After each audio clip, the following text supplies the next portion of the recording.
So, hello and welcome to the Mighty 90s movie and TV podcast. I'm Simon, and I am honored tonight to be joined by special guest.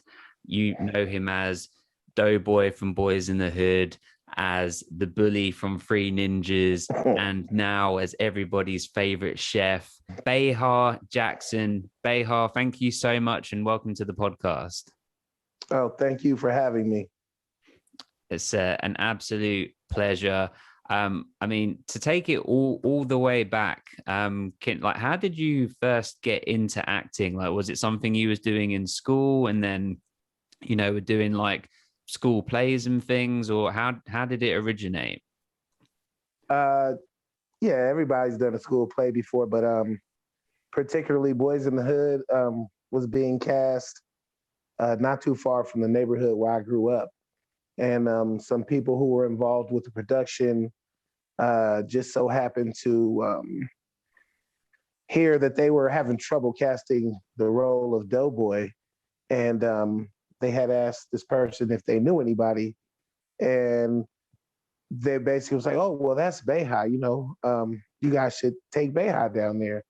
And so I just went down there. And once I met John Singleton, we read through the script about 2 times. And the same day I got the job.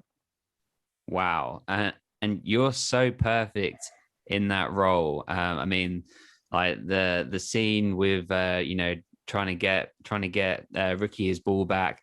It's just so good. Like, it feels so like realistic. I mean, was that was that kind of true to life in some regards? Like, was that the sort of things and experiences you had growing up, or you just Well, natural with it? I mean, absolutely. What a lot of people don't know is that I was actually one of the few people in the movie that was actually from the so-called hood.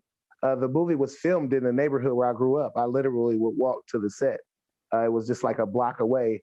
Those train tracks where we walked through, my friend still lives over there. I still go over there. Those train tracks aren't there anymore, actually. But that's the neighborhood I grew up in, very much so.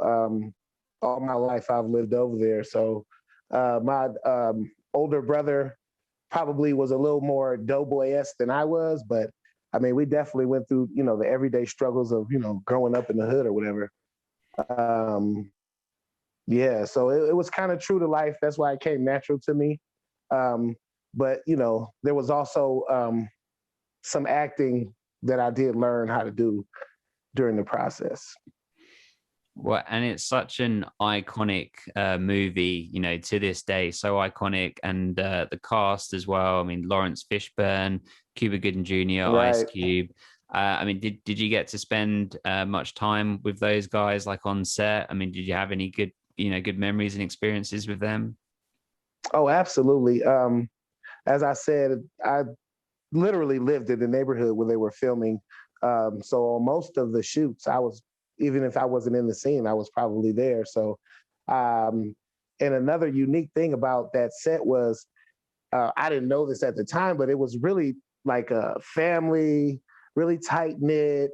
Um, it just had more of a family vibe than some other sets that I might have been on. You know what I mean? So it was like a everybody knew magic was being made. So everybody was really gracious towards me.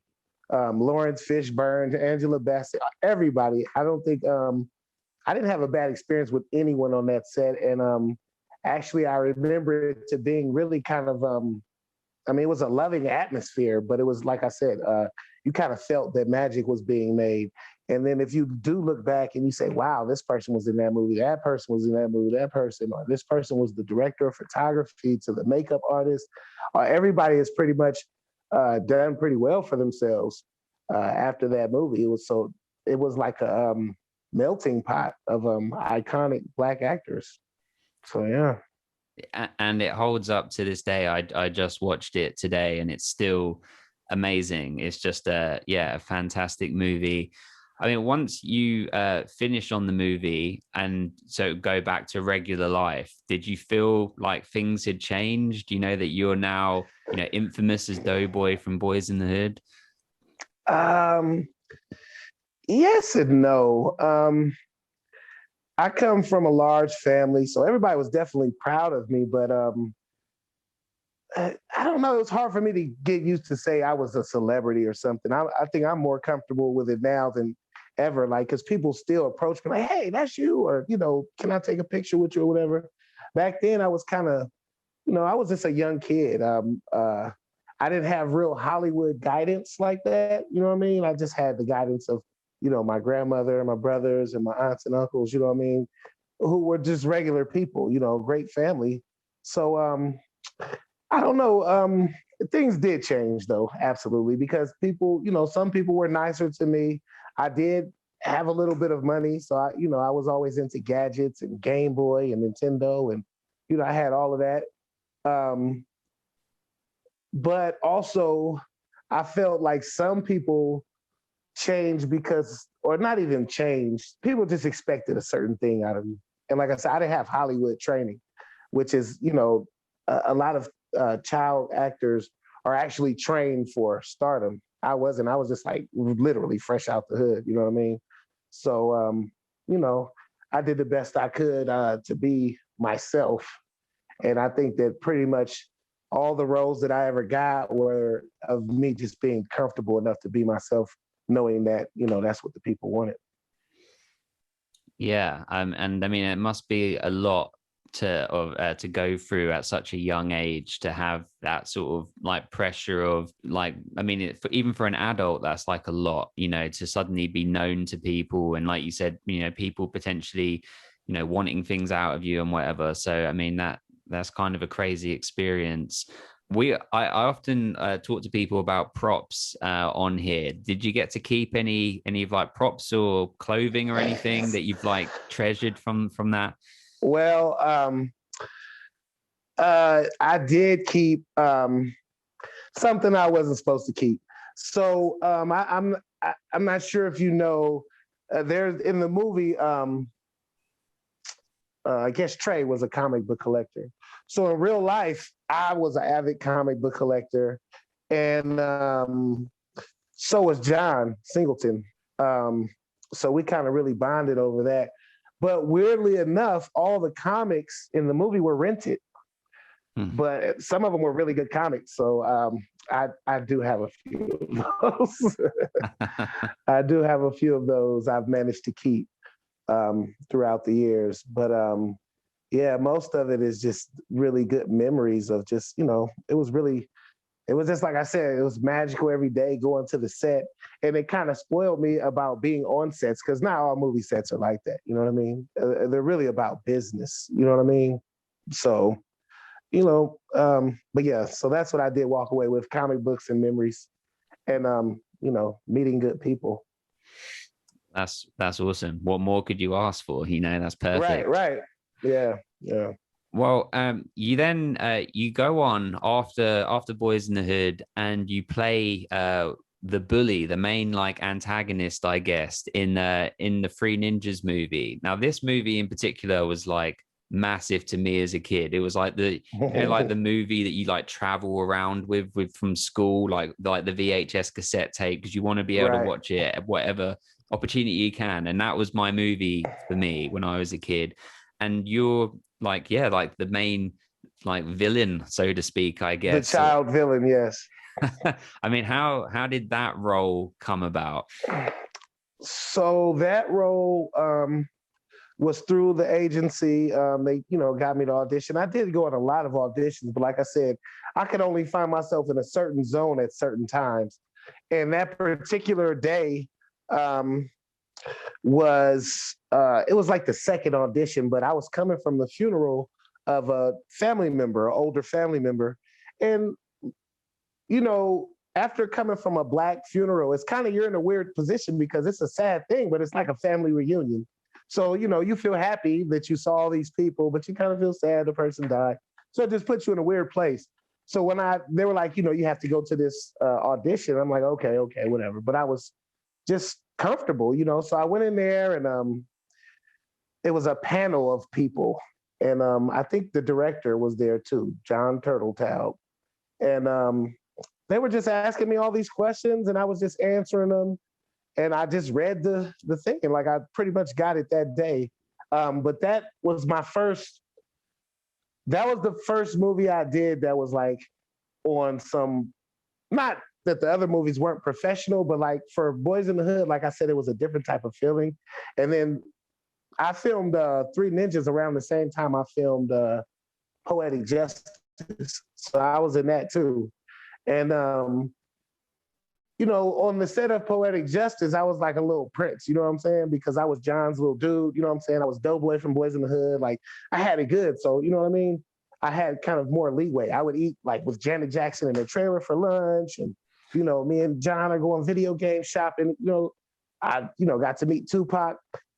So Three Ninjas, I actually had to work. I actually had to act. You know what I mean? Like, and I think I did a pretty good job. You know what I mean?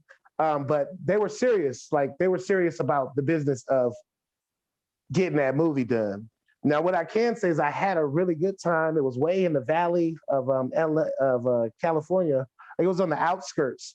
So it was like way out. The little kids were really, they really knew their stuff. Like, they were really little ninjas. They were really cool dudes. You know, it was a good set to be on. John Turteltaub was a great director. It was the first time I got to really work with real stunt choreographers, because they had real, you know, kung fu guys on set, like, and they were teaching us how to fall and, you know, how to do this and how to do that. And like I said, those little guys were really professional, and they really knew karate or whatever they took. You know what I'm saying?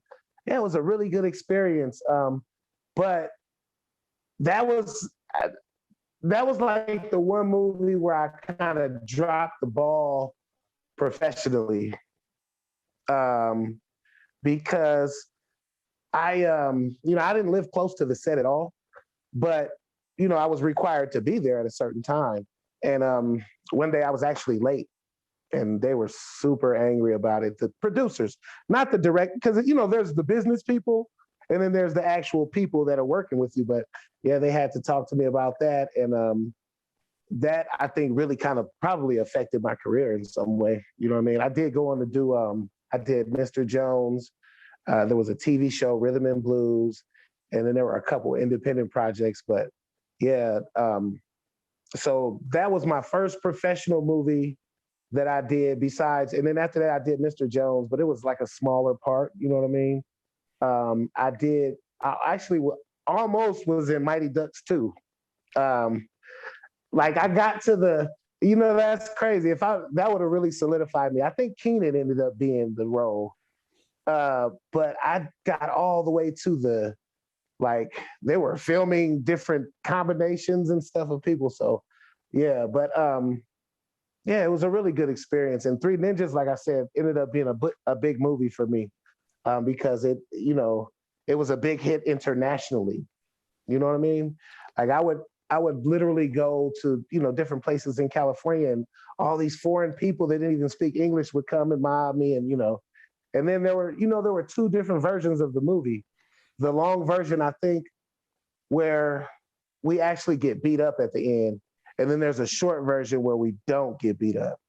Yeah, so there's a couple that, well, so many amazing things that you just said that I need to ask about. You're dropping bombs, but so we had Kate Sargent on the podcast. You played Emily, who was like the love interest for the younger characters, and she was saying how that there were two versions shot of the movie, and the original version was that, you know, you and like the other buddies sort of get like beat up at the end.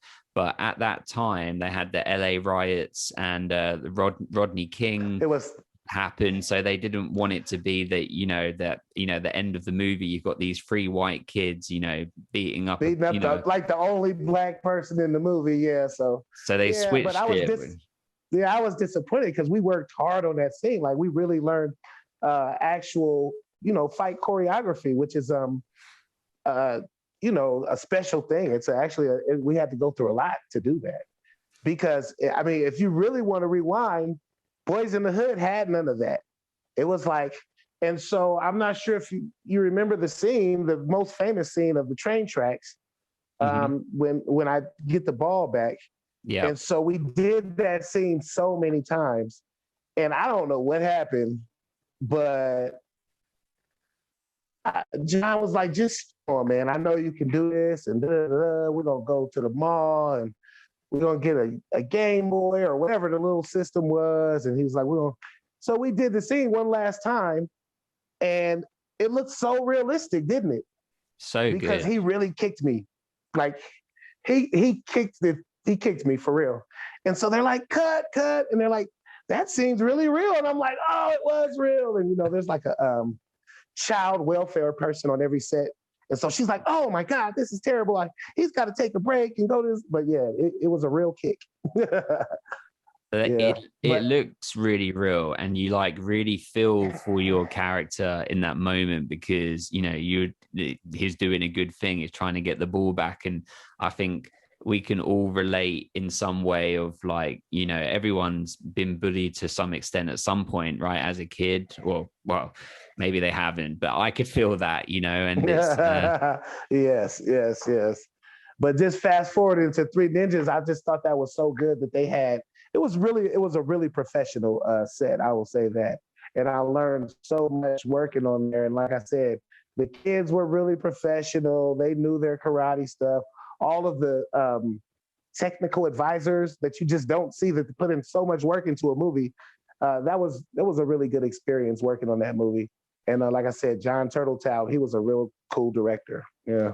Well, you were great in it, and I mean, so that version is out now, by the way. Like, you can watch that version. I think it's on Hulu, where it's like a more violent version actually, and like the grandpa, the grandpa like kills someone at one point with like a ninja star. So it's like it's he was real cool too, man. That guy, like everybody that worked on that set was real cool and really. Like I said, they were really professional and about their craft. But I don't know that those other kids did anything after, because I remember, like I said, they were real, and they were interested, but they weren't really interested. They were more interested in the karate, especially the oldest guy. What was his name? Trainer. Michael Trainer. Michael Trainer, yeah. And then Max was the middle guy, right? Yeah. Yeah. I think he more wanted to be an actor than the other two.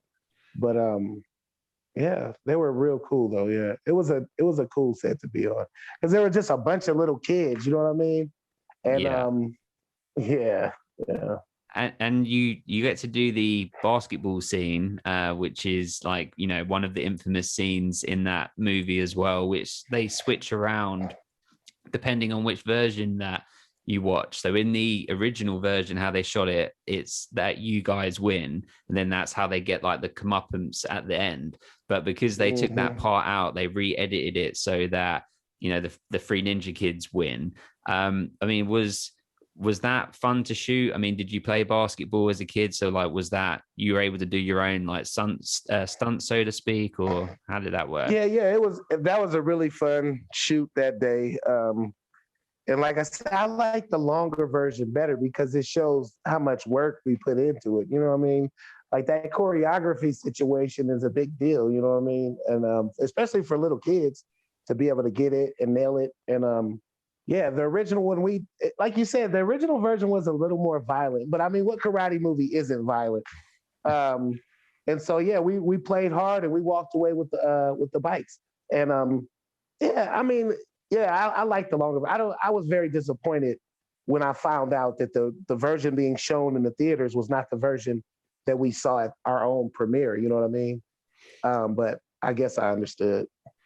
Yeah, I mean, it seems like it was definitely the right decision to make at the time. And you can see why they did it. So, I mean, it's quite, self-aware, I guess. But yeah, but both versions are available now.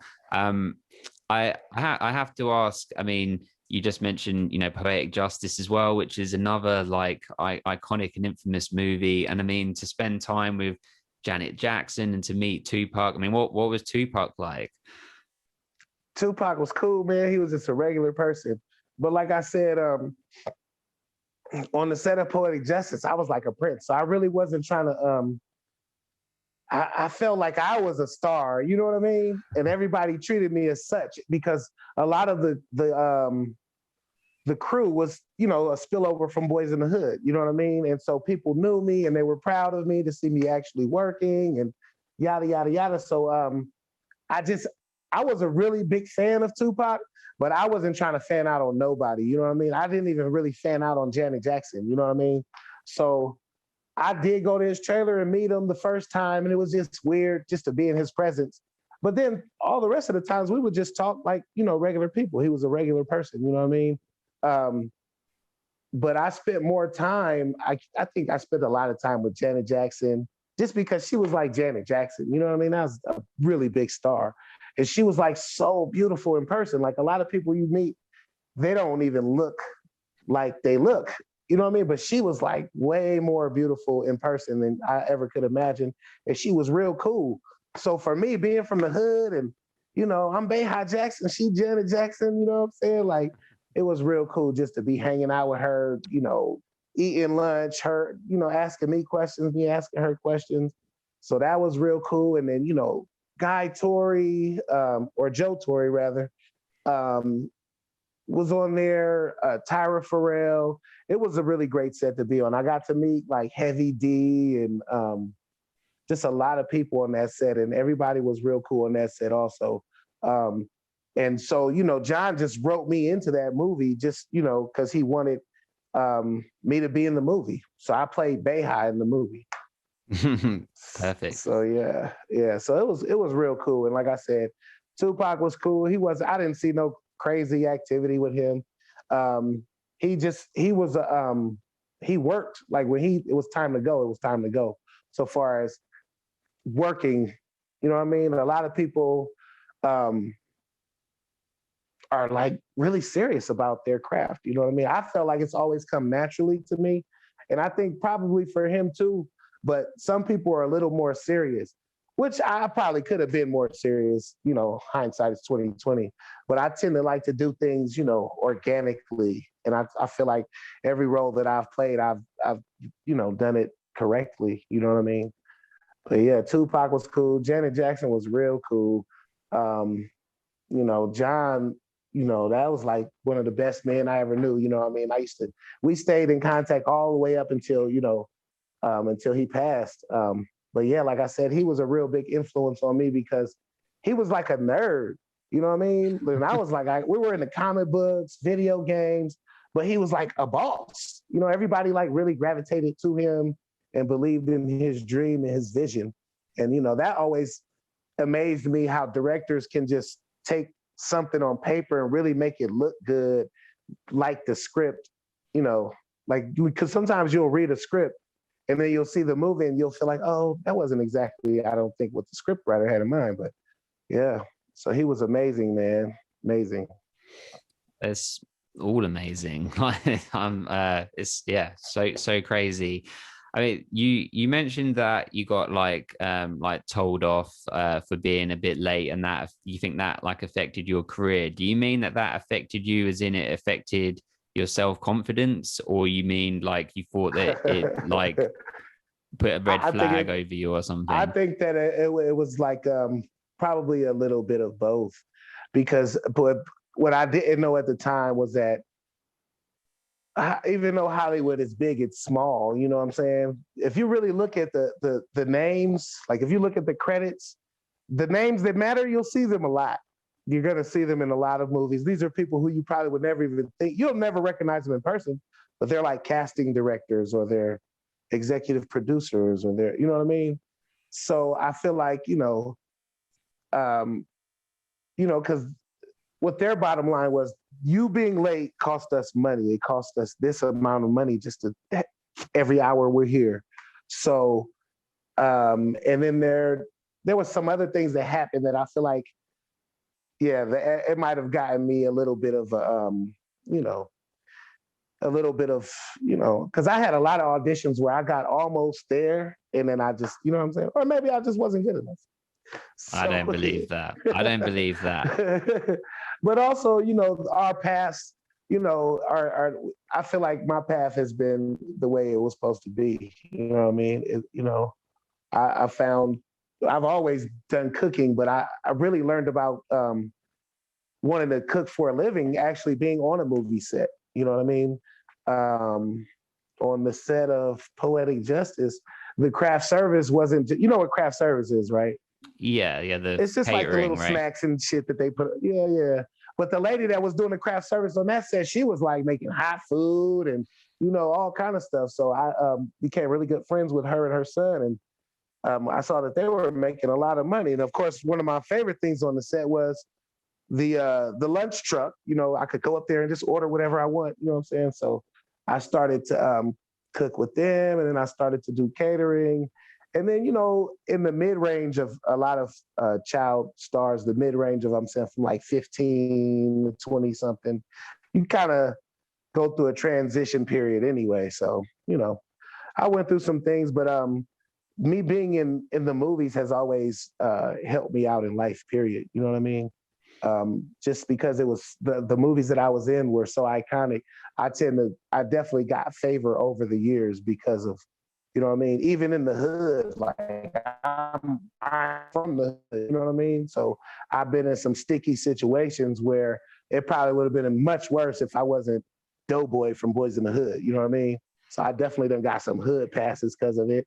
I've gotten residuals all these years to, you know, keep me financially straight, you know what I mean? And like I said, I've met some really, really great people. And to this day, when I see anybody that I worked with, it's like, oh, hey, you know, how you doing? And, you know, it's like not a moment has been lost. But I'm just, you know, I'm glad I had my time. I'm actually glad that I wasn't like, I don't think I could be a child star in today's environment. With social I don't even think media I and could be a everything. kid. Yeah, I don't even think I could be a regular kid in today's environment with the social media and stuff. You know, like it's a lot to have to deal with, even as an adult. So, you know, but I'm slowly but surely trying to ease back into the spotlight a little bit. I want to, well, I have a YouTube channel I'm trying to develop, and I have you know, I cook for a living in Atlanta, where there's, you know, everything's a big production out there. So, you know, I'm getting a little more comfortable with being back in the so-called spotlight. You know what I mean? Well, I mean, it's awesome that you found like the path that you want to be on, and you found it, you know, through your time in movies. So if you can tell us a bit more about about your cooking. So there's a restaurant in Atlanta. Like, I'll put all of the information and links to everything, to YouTube, all of that stuff in the description. But like, Okay. what type of food is it? Okay. So the restaurant I currently work at in Atlanta, it's like a Southern fusion. You know what I mean? But we do brunches, Sunday brunch, Saturday brunch, and we do breakfast at night on Thursdays. But I am actually in the process of getting my own food truck also, um, Awesome. which which will like specialize mostly in vegetarian and vegan food. I'm not a vegan, but I do make some pretty good vegan food, and I just got a lot of ideas that I'm just trying to manifest right now. You know what I mean? But for me, learning how to cook has been just a experiential thing. Uh, I've had the opportunity to eat, you know, in LA, it's like a melting pot. So if I eat some tacos or something and I really like it, I've got like a magic ability to reverse engineer. So when I tried Thai food, I started cooking Thai food. When I tried Indian food, started cooking Indian food. I tried Ethiopian, on and on and on. So I feel like I got a pretty big arsenal, you know what I mean, so far as my food style. And I just love to eat too. So if I'm gonna eat good food, I try to never serve anything that I wouldn't eat. You know what I mean? So that's just my philosophy on cooking. And cooking has, you know, in Atlanta or just period, for me, I've gotten a lot of like a good chef will be almost a celebrity in his own little circle. You know what I mean? So I've gotten a lot of accolades just from cooking. You know what I mean? And it's always like a shock for people who don't know who I am. They're like, oh, that's you. You know what I mean? Because they just, you know, love my cooking. And then they find out I was in, you know, their favorite movie, you know, and that's one thing I do get a lot about both of those movies. Oh, that was my favorite movie. That was my favorite movie. You know what I mean? So, yeah. And you please tell me that the food truck's going to be called Doughboy's Food Truck. I mean, if that's not coined, right? It actually is. It's actually in the name. So, like I said, as I've gotten older, I've gotten more accepting of just the fact that it's part of history. You know what I'm saying? Like, people are gonna always, no matter. I feel like I don't even look the same anymore, but people still recognize me. So it's always gonna be there. I might as well capitalize off of it. When I look on the internet, I'm on so many memes. There's so many memes with me in there. And I'm like, man, I'm on t-shirts, I'm on paintings for sale, I'm on all kind of merchandise, which I don't get any money from it. So why not just come out with my own merchandise? You know what I mean? Oh, yeah. I might as well, you know what I'm saying? And if it's gonna help me sell some food, that's even better. And yeah, so I think that the hype will bring people in, and then the food will, keep them there. What do they eat where you're at, man? And you say you're outside of London. What city is it? Or do you not? Well, it's literally just outside of North London, but I'm actually vegetarian myself. So oh, okay, cool. Yeah, I just did a vegetarian spread this past weekend, man. I made some grilled cauliflower that was really delicious. Yeah. That sounds dope. What I'm doing is I've been shooting a few little short videos and stuff. So I'm gonna try to incorporate YouTube and social media so that when I actually do launch, it'll be like, hit the ground running. You know what I'm saying? Yeah. That's so cool. That's so awesome. And so get all of the, the links. I know that some of it, says not ready. You said North London. You know who Chip is? Yeah, the grime artist. Yeah, he's like my favorite artist right now. That's crazy. Yeah. He's been around for a long time.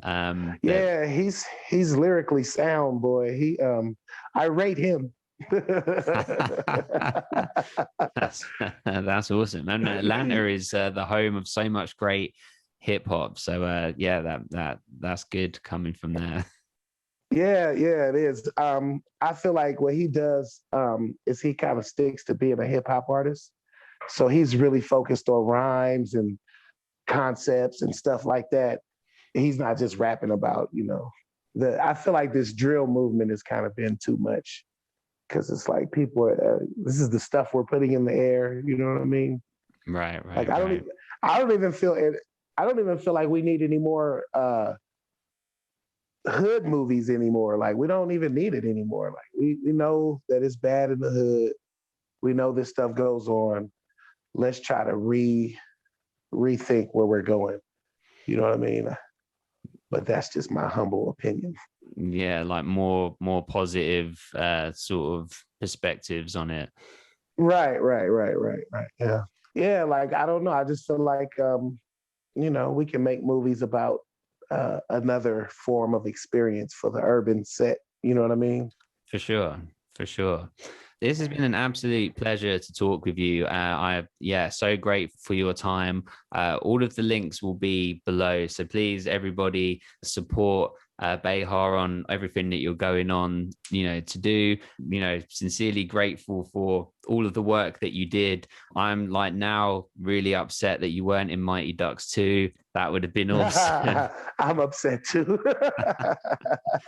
People can follow you on Instagram as well, right? I'll put the link below for that as well. Yes. You can follow me on Instagram, and I think I'm on Twitter. But I'm gonna correct all of that really soon. I'm gonna come from the 90s all the way to 2022, and I'll be on every social media platform. Absolutely, man. So it was really good talking to you, bro. Appreciate it. I really appreciate you. Thank you.